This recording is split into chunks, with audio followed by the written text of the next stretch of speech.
Vamos abrir a palavra de Deus na carta de Paulo aos Efésios, capítulo 3, verso 14. Hoje vou quebrar um pouco o meu protocolo e não fazer uma mensagem, um sermão expositivo, mas fazer um sermão que nós chamamos no seminário de sermão tópico, um sermão sobre um tema. Porque hoje eu gostaria de tratar com vocês sobre um assunto da mais alta importância. Um tema urgente, necessário, oportuno para a igreja, nessa conjuntura que estamos vivendo. Nós vamos tratar hoje sobre a oração, a força mais poderosa da terra. E esse texto, escrito pelo apóstolo Paulo, inspirado pelo Espírito Santo, Paulo diz assim no verso 14: por esta causa, eu me ponho de joelhos diante do Pai. Paulo tinha uma causa importante, urgente, e o judeu orava sempre de pé, mas havia alguns momentos em que ele se colocava de joelhos para orar. E eu quero dizer aos meus amados irmãos, que o apóstolo Paulo foi considerado, e com justiça, ao longo da história, como o maior teólogo do cristianismo. Mas ao mesmo tempo, Paulo também foi um dos homens mais dedicados à oração. Quanto mais você conhece a Deus, mais você quer falar com Ele, mais você é ousado na oração, mais você quer buscar a face do Eterno. Isso porque não tem cristianismo sem oração. Não tem crente cheio do Espírito Santo sem oração. Não tem poder de Deus para a igreja sem oração. Não tem avivamento sem oração. Não tem abundantes conversões sem oração. Não há milagres na terra sem oração. Então, eu gostaria de conclamar você para nós entendermos o poder da oração. E eu queria, a título ainda de introdução desta palavra, fazer uma espécie de apanhado nas Escrituras, para ver se as pessoas que viveram antes de nós, no período bíblico, foram pessoas comprometidas com a oração. E até que ponto a oração, muito mais do que um exercício devocional, muito mais do que você se sentir bem na presença de Deus, se a oração de fato mudava as coisas, mudava as circunstâncias. Quem muda a circunstância é Deus, mas Deus muda as circunstâncias através da oração. Quando o povo de Deus ora, Deus age. Quando o povo de Deus se põe de joelhos, o braço estendido de Deus começa a agir soberanamente na história. Se o povo de Deus não ora, as ações e as intervenções de Deus podem ser recolhidas. Então vamos ver isso. Você pega, por exemplo, o pai dos crentes, Abraão. Ele intercede por Ló, e Ló é poupado em Sodoma. Diz a Bíblia que Deus lembrou-se de Abraão e salvou Ló. Eu olho Jacó no Val de Jaboque orando em lágrimas. Eu não te deixarei ir se tu não me abençoares. E a Bíblia diz que ali a sua alma foi salva. Eu encontro um Moisés orando em Cades Barneia diante de uma situação crítica, porque Deus havia tomado a decisão de destruir aquele povo e começar uma nova nação através de Moisés, e Moisés se coloca na brecha em favor do povo e diz: Deus, perdoa este povo, ou risco o meu nome que escreveste. E Deus poupou a nação de Israel em resposta à oração de Moisés. Eu vejo Ana orando com lágrimas, com amargura de espírito, pedindo um filho, e Deus ouve a sua oração, e ela vai ser mãe do maior profeta, sacerdote, juiz daquela geração, porque a Bíblia diz que Deus é quem faz com que a mulher estéril seja alegre mãe de filhos. Deus cura. Eu vejo o seu filho Samuel, filho de Ana, orando pela nação, e afirmando o seguinte: longe de mim pecar contra Deus, deixando de orar por vós. Eu encontro Ezequias orando a Deus diante de uma sentença de morte, enviada pelo próprio Deus: põe em ordem a tua casa, porque morrerás e não viverás. E diz a Escritura que ele se volta para a parede, e ele ora intensamente, e ele chora copiosamente, e Deus responde rapidamente, revertendo o quadro, revertendo o diagnóstico, revertendo a sentença de morte. Eu vejo Daniel orando, e Deus trancando a boca dos leões. Eu vejo Daniel orando, e diz a Bíblia que uma batalha espiritual se desenrola nas regiões celestes.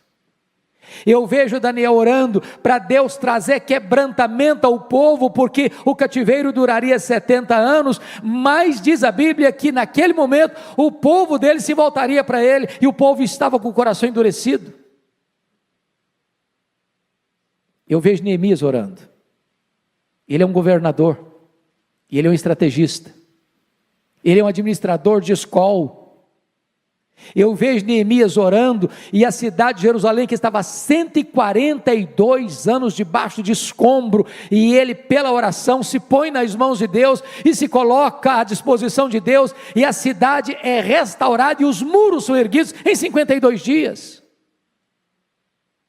Eu vejo Jesus orando, no Rio Jordão, os céus se abrem, o Espírito Santo desce, e o Pai fala: este é o meu filho, o meu amado, o meu escolhido, nele eu tenho todo o meu prazer. Eu vejo, irmãos amados, o apóstolo Paulo orando, logo depois da sua conversão. Esse homem ora na praia, esse homem ora na sinagoga, esse homem ora no templo, esse homem ora na prisão. Esse homem é um homem que ora sem cessar, e agora ele está diante de Deus, dizendo: por esta causa eu me ponho de joelhos. Eu vejo os discípulos orando, unânimes, em oração, perseverando, em obediência à orientação de Jesus: permanecei na cidade, até que do alto sejais revestidos de poder. E durante 10 dias, 120 pessoas oram com a sua alma, com o seu coração, com o seu propósito, e os céus se fendem, e o Espírito Santo desce, e eles são revestidos com poder. Eu vejo os crentes da igreja primitiva orando, diante das ameaças, dos perigos, e diz a Bíblia que a casa treme, o Espírito Santo desce, e eles são cheios do Espírito Santo, e começam a pregar a palavra com toda a autoridade, ou com todo o poder. Eu olho para a história da igreja, e eu vejo os pais da igreja orando, eu vejo os mártires orando, eu vejo os reformadores orando, eu vejo os puritanos orando, eu vejo os avivalistas orando, eu vejo a igreja de joelhos, e quando a igreja ora, ela marcha resolutamente. Então, dito isto, eu gostaria de olhar com vocês alguns pontos para destaque. Primeira coisa, irmãos, é que a igreja cristã recebe poder do Espírito Santo quando ela ora. A igreja está precisando do Espírito Santo, irmãos. Primeiro porque tem muita gente, mundo afora, desistindo do evangelho, se apostatando da fé, igrejas fechando, denominações morrendo, denominações históricas perdendo milhares e milhares de membros todos os anos, seminários que outrora formaram pastores, missionários, hoje ensinam ceticismo, apostasia. É hora da igreja orar, para Deus reverter esse quadro, para Deus trazer um avivamento na Europa, na América, no Brasil, no mundo. Quando aqueles discípulos se reuniram no cenáculo, e todos perseveraram unânimes em oração, durante 10 dias, o Espírito Santo desceu sobre eles. Eu vejo os apóstolos diante de uma demanda enorme de assistência social, quando as viúvas dos helenistas estavam sendo esquecidos, eles tomaram a decisão: vamos nos consagrar à oração e ao ministério da palavra, e vamos nomear homens cheios do Espírito Santo e cheios de fé, para tomarem conta da diaconia das mesas. Vamos nos concentrar na vida de oração. Eu vejo, queridos irmãos, que a igreja precisa orar. Mais do que nunca precisa orar numa crise como esta. Mas em segundo lugar, eu quero destacar que a oração é a base do avivamento da igreja. Como nós precisamos desse avivamento, irmãos. Nós não gostaríamos apenas de ler sobre avivamento, de dizer para o povo: olha, houve um tempo em que Deus visitou o seu povo, em que Deus derramou o Espírito Santo. É gostoso ler, é importante ler o que Deus fez no passado em Jerusalém, o que Deus fez no passado em Antioquia da Síria, o que Deus fez no passado em Éfeso, o que Deus fez no passado lá nos primeiros séculos do cristianismo, o que Deus fez no passado lá na Reforma, o que Deus fez no passado lá na Inglaterra de John Wesley, o que Deus fez no passado lá nos Estados Unidos no século XIX com Dwight Lyman Moody, o que Deus está fazendo em outros lugares, mas nós queremos também aqui.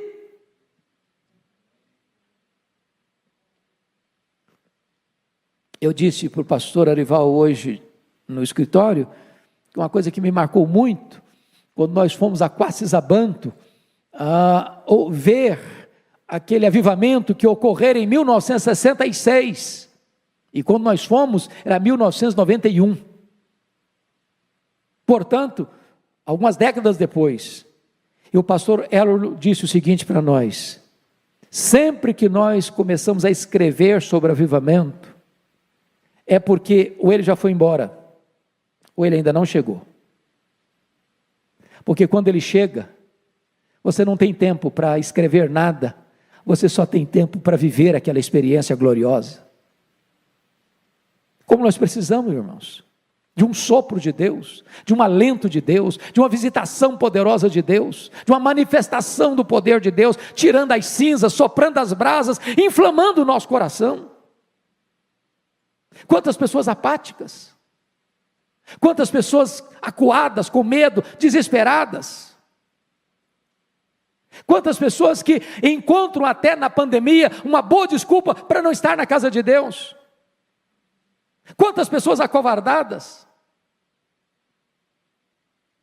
E hoje eu disse para o pastor Arival, quando entrei, me emocionei muito de ver essa querida irmã aqui no banco da frente, num balão de oxigênio, na casa de Deus. Ela tinha todos os motivos para dizer: eu não vou, eu não posso ir, e ela está aqui. Quanta gente com saúde, que arranja uma boa desculpa para não vir.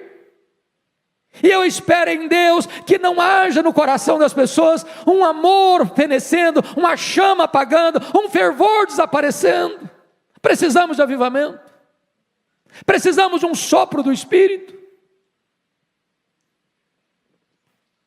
Se o meu povo, que se chama pelo meu nome, se humilhar e orar e me buscar, e se converter de seus maus caminhos, então eu ouvirei dos céus, eu perdoarei os seus pecados, eu sararei a sua terra. É promessa de Deus, é promessa de Deus, que Ele vai derramar o Espírito Santo sobre o sedento. É preciso ter sede de Deus, para que o Espírito Santo desça. Quem não tem sede de Deus, não tem avivamento, irmãos. Às vezes estamos dando sede de tanta coisa, de dinheiro, de sucesso, de saúde, de fama, de progresso, de prestígio. É preciso que a igreja tenha sede de Deus. Quando a igreja estava passando uma crise enorme, lá na Inglaterra, nos idos de 1739, as igrejas fechando, os crentes aparecendo da igreja, os púlpitos sem poder, a palavra de Deus rara nas igrejas, um grupo de estudantes começa a sentir um fardo no coração, e esse grupo foi batizado depois de Clube Santo, porque aqueles moços se reuniam para buscar a face de Deus, para orar a Deus, para clamar por um avivamento para a igreja da Inglaterra, até que de repente, numa noite, 31 de dezembro de 1739, 3 horas da manhã, o Espírito Santo desceu sobre eles, e eles foram cheios do Espírito Santo, e a igreja se levantou, e a igreja se encorajou, e centenas de milhares de pessoas foram salvas.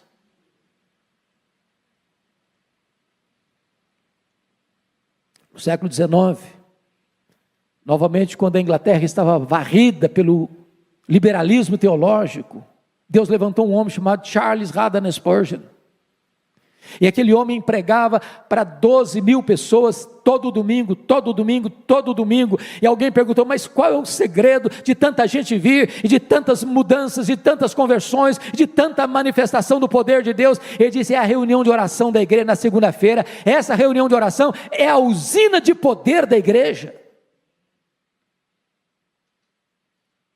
Precisamos de orar para recebermos um poderoso avivamento dos céus.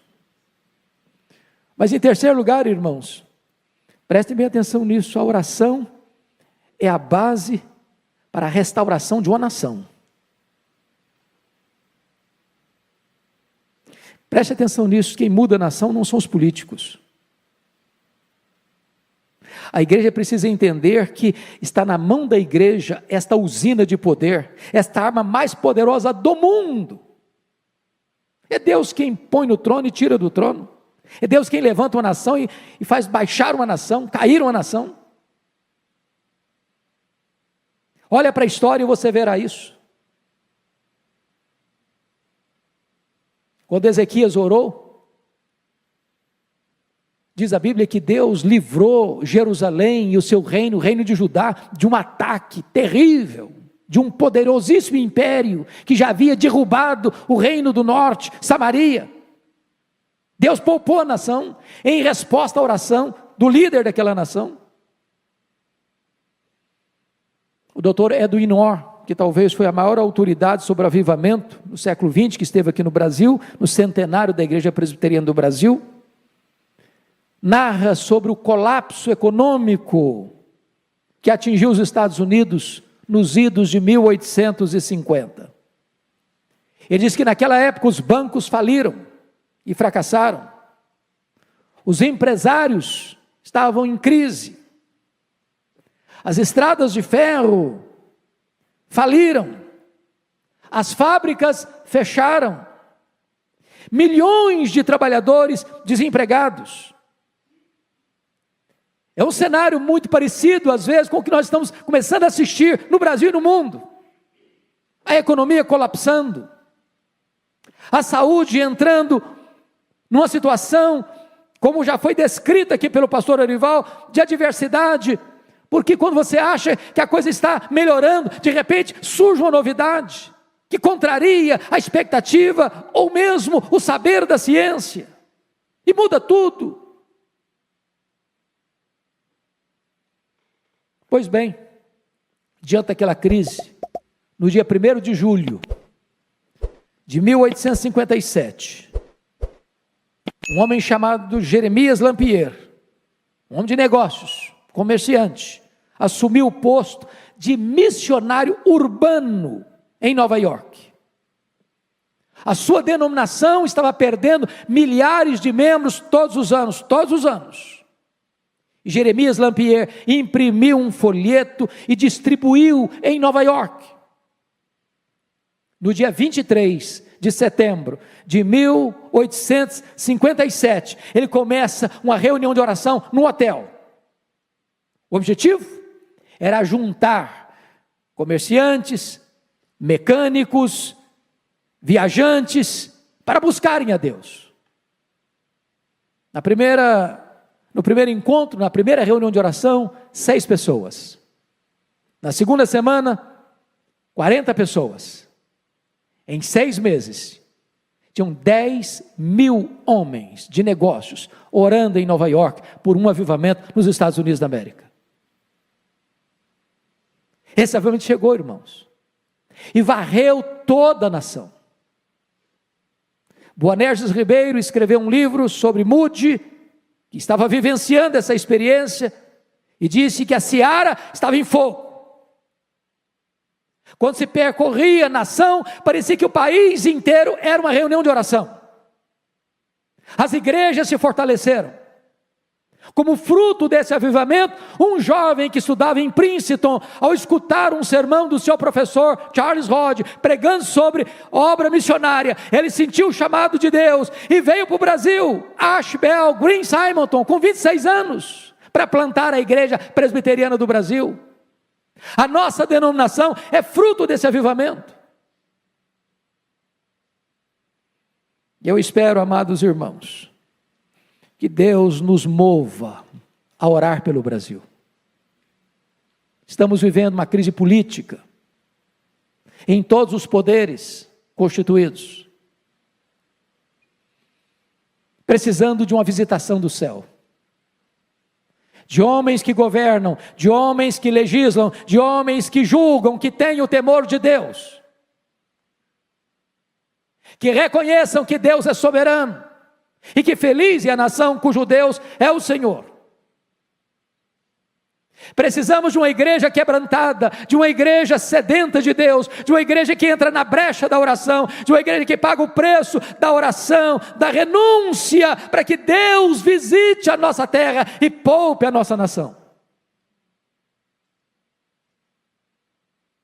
Mas talvez alguém diga assim: bom, mas a oração não muda a circunstância. Pois eu quero lhe dizer que quem muda a circunstância é Deus. Não é a oração que é poderosa.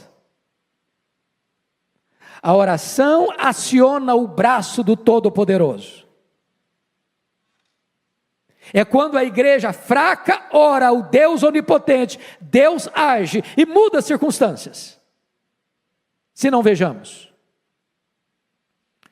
Está escrito na Bíblia que quando, numa batalha, Moisés estendia as mãos, intercedendo pelos soldados que estavam no campo, enquanto ele orava, com as mãos estendidas, os seus soldados prevaleciam.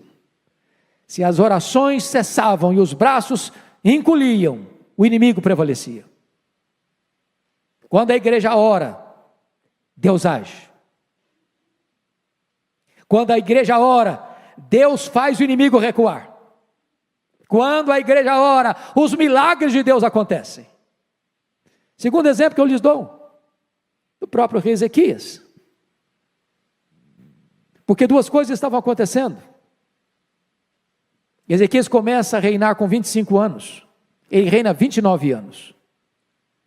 Quando ele estava com 39 anos de idade, ele enfrenta dois problemas impossíveis de serem resolvidos pelo engenho humano.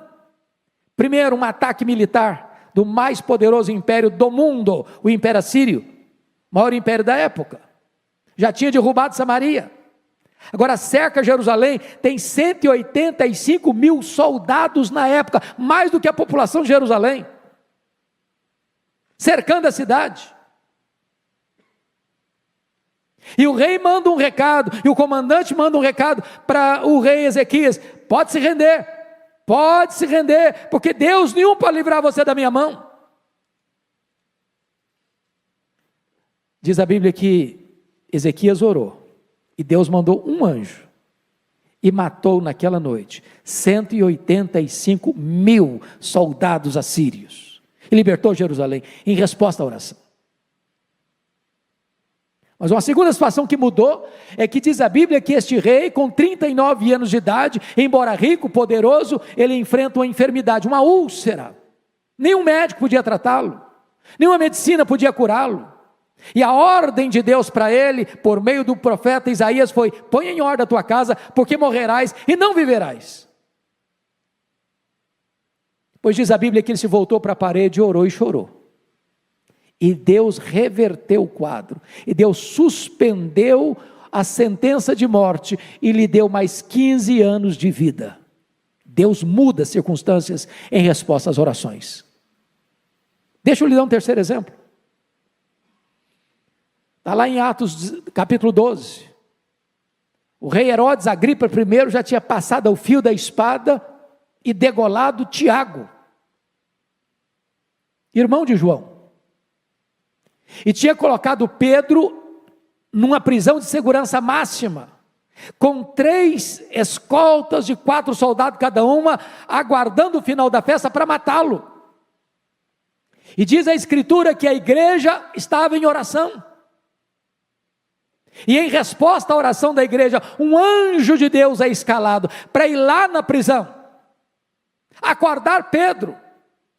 Fica de pé, bota a sua sandália, bota a sua roupa, e tira Pedro da prisão de segurança máxima, abrindo as portas de ferro, abrindo o portão de ferro, quebrando as cadeias e libertando aquele apóstolo. Porque aquilo que o homem não pode fazer, Deus faz em resposta à oração. Talvez você diga, bom, isso aconteceu no período bíblico. Mas deixa eu só lhe dar um exemplo nosso aqui. Se você um dia tiver a paciência de ler o prefácio de Dona Eusa Lidório, ao livro que tive a bênção de escrever, Mães Intercessoras, você vai ver lá o relato de Dona Eusa Lidório, mãe de Ronaldo Almeida Lidório. Quando ele estava pregando no Peru, entre o Sendero Luminoso, quando aqueles terroristas entraram dentro da igreja onde Ronaldo estava pregando, e botaram a mão nele, e o encapuzaram, e o jogaram dentro de um carro, e levaram-no para o paredão onde eram fuzilados. E naquela noite, a sua mãe, sem saber do que estava ocorrendo, foi despertada na noite, com um forte peso no coração. Ela disse, meu Deus, eu não sei o que está acontecendo com meu filho, mas eu me coloco na brecha em favor dele. Livra o meu filho, livra o meu filho, livra o meu filho. E quando ele estava para ser fuzilado, passa um carro em alta velocidade, para, e pega o Ronaldo, e o tira das mãos do Sendero Luminoso, e ele é poupado. Porque Deus muda as circunstâncias em resposta às orações. Ainda hoje, Deus é o mesmo, Deus faz o mesmo, onde Ele quer, com quem Ele quer, para a glória do seu nome. Mas eu queria concluir, dizendo a você que, em quinto e último lugar, a oração nos capacita a enfrentar os grandes dramas da nossa vida pessoal. Está escrito no Salmo 50, versículo 15, invoca-me no dia da angústia, eu te livrarei, e tu me glorificarás. Aqui uma ordem, invoca-me no dia da angústia. Aqui uma promessa, eu te livrarei. Aqui um resultado, e tu me glorificarás. Eu não sei qual a angústia que você passa, eu não sei qual a angústia que você enfrenta, eu não sei qual a crise que bate à sua porta, eu não sei qual a causa que você tem, que só um milagre resolve. Quem está te dando essa orientação é o próprio Deus Todo-Poderoso. Invoca-me nesse dia, eu te livrarei e tu me glorificarás. Eu vejo Davi chegando em Ziclag com seus companheiros, e quando ele chega e vê a cidade queimada, vê a cidade ferida, vê os filhos, as filhas, as mulheres levados cativos pelos amalequitas, os terroristas do deserto, e diz a Bíblia que ele chora até não ter mais forças para chorar, ao ver esse quadro. Seus homens estão revoltados com ele, por causa dos seus filhos e filhas, e querem apedrejá-lo. E naquela circunstância, Davi se reanimou no Senhor seu Deus, e pôs-se a buscar a Deus em oração. E ele faz uma oração e pergunta, perseguirei eu o bando? Alcançá-lo-ei? Em outras palavras, Deus, eu vou aceitar passivamente a decretação da derrota na minha vida, na minha família, na família dos meus amigos, ou eu vou reagir? E Deus diz para ele, reage Davi, porque tudo que o inimigo tomou de você, você vai trazer de volta. E Deus reverteu aquele quadro. E eles foram, e eles lutaram, e eles venceram, e eles tomaram de volta os filhos, as filhas, as mulheres, os despojos, tudo Davi tornou a trazer. Sabe por quê? Porque Deus responde às orações e reverte as situações mais difíceis, até mesmo impossíveis.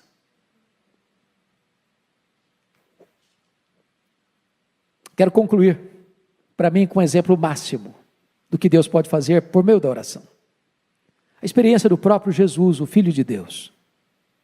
Quando ele entrou no Getsêmani, naquela noite fatídica, onde ele foi preso, cuspido, esbordoado e julgado pelo Sinédrio e acusado de blasfêmia e conspiração, diz a Escritura que ao ficar apenas com os 3 discípulos mais próximos, Pedro, Tiago e João, ele abre o coração para eles e diz: a minha alma está profundamente triste até a morte. Ficai comigo, vigiai comigo. E diz a Escritura que Jesus entra então na mais titânica batalha da humanidade, prostrado sobre os seus joelhos, com o rosto no chão, oferecendo forte clamor e lágrimas. Ele orou, ele chorou, ele suou sangue. Mas quando ele se levantou dali, não tinha mais angústia. Não tinha mais angústia. Agora os inimigos chegaram, armados até os dentes, e ele que se apresenta e pergunta: quem vós buscais? A Jesus o Nazareno? Pois sou eu. E caíram por terra. A partir daqui ele é espancado, ele é cuspido, ele é esbordoado, está firme como uma rocha. A partir daqui ele carrega o lenho sobre as ruas apinhadas de Jerusalém. As mulheres choram e ele diz: por que vocês estão chorando? Não chorem por mim, chorem por vocês, chorem pelos seus filhos. A partir daqui ele é pregado naquele lenho maldito e ele transforma aquele patíbulo de horror num palco para a glória de Deus e num instrumento para a sua, para a minha, para a nossa salvação. Bendito seja Deus, porque quando você ora, Deus remove as dores da sua alma, as angústias do seu coração. Deus muda as circunstâncias e dá para você a vitória. É tempo da igreja orar. Por esta causa eu me ponho de joelhos. Que Deus nos ajude. Amém.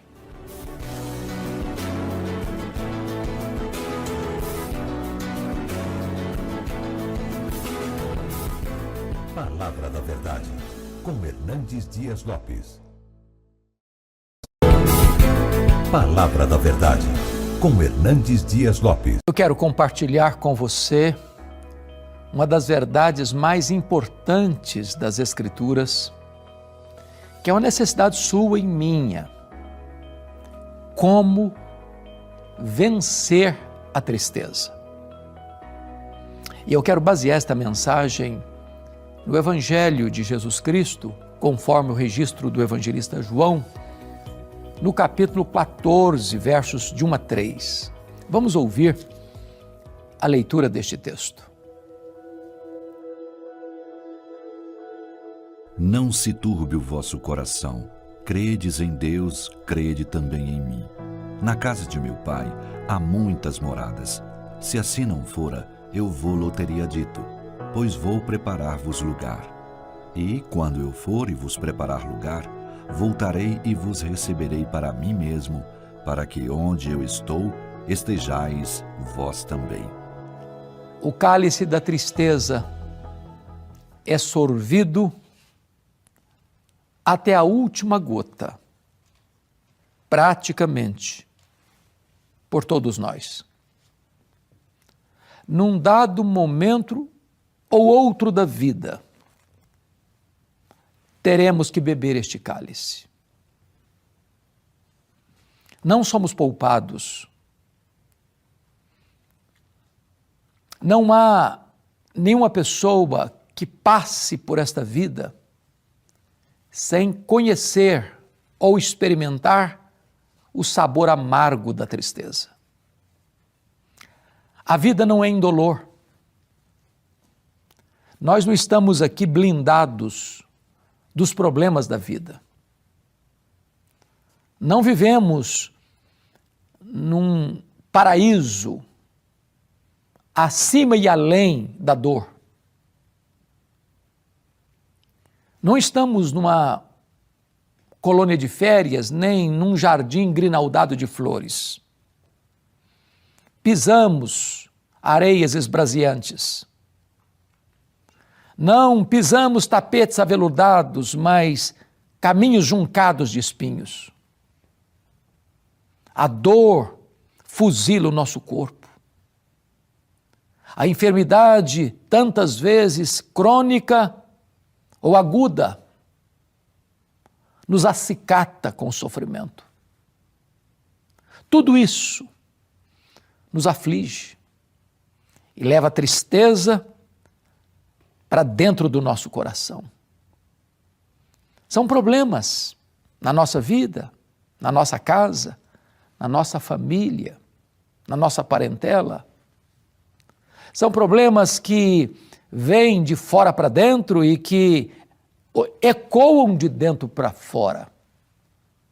Tristezas com pessoas, tristezas com circunstâncias, tristezas na vida, na família, na igreja, no trabalho, na nação. Tristezas que brotam de todos os cantos do mundo afora. Como lidar com isso? Como vencer a tristeza? Esse texto que nós lemos, ou foi lido, apresenta um quadro de tristeza profunda.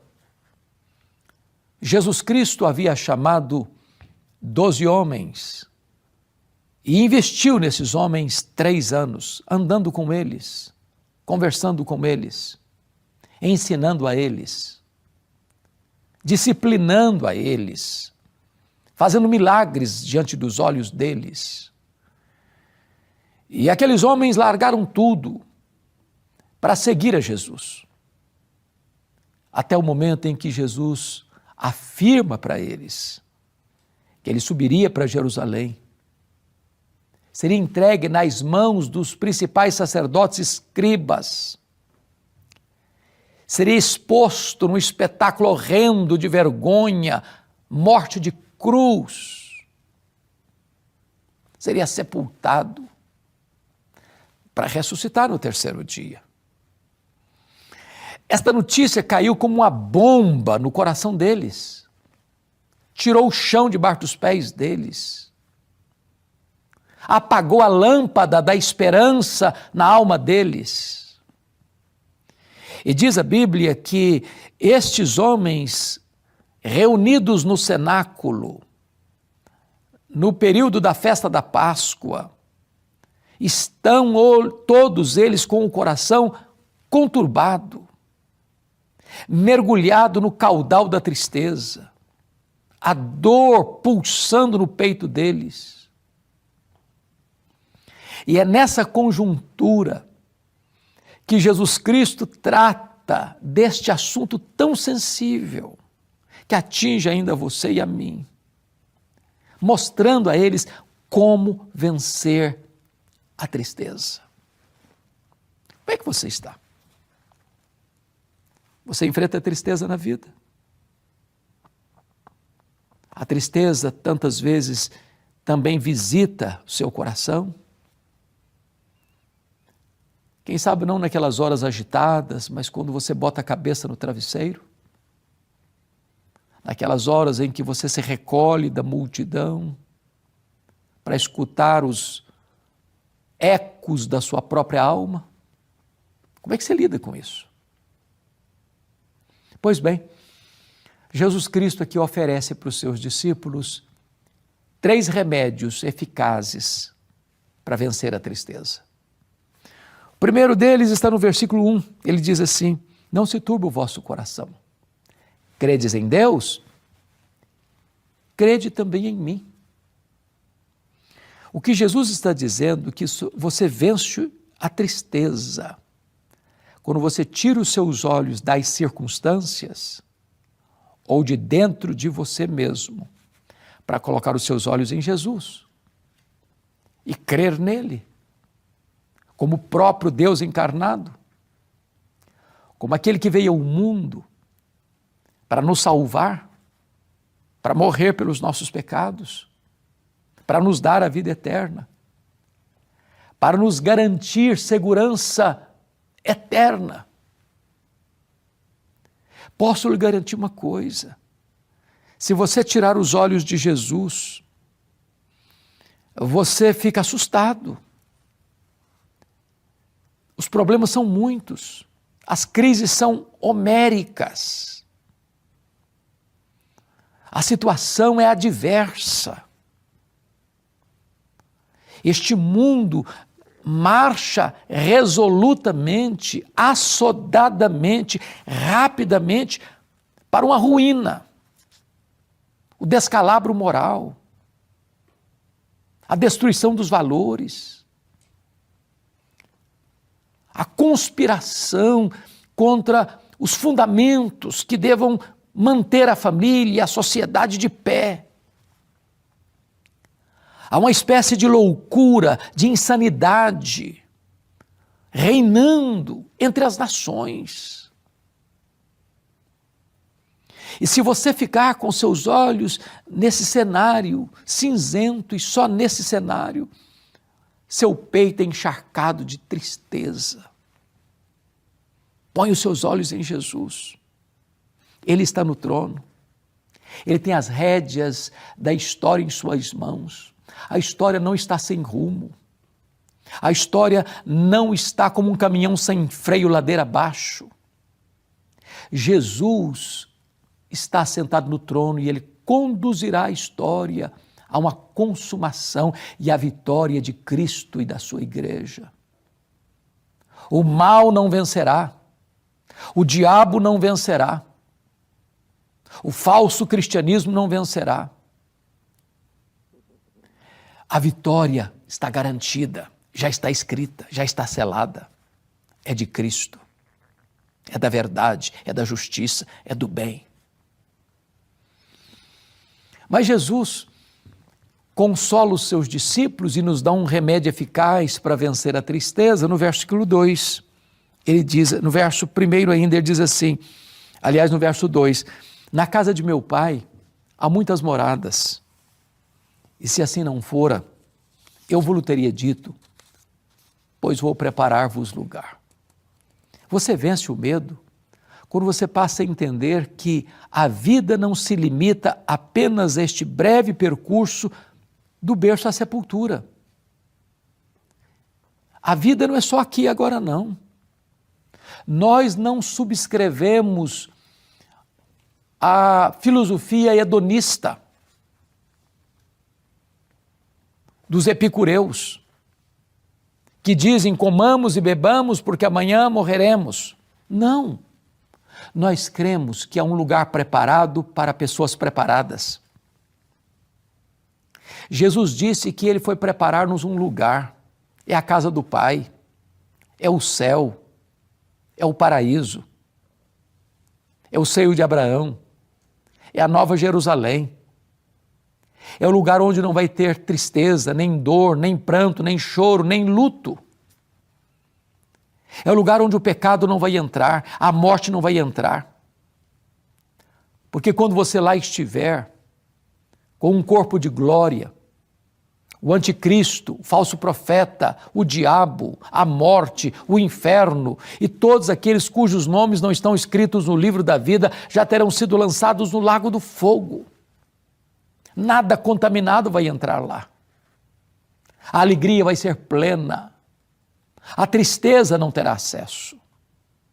Então você vence a tristeza quando você entende que você é cidadão do céu, você é cidadã do céu, você está destinado à glória eterna.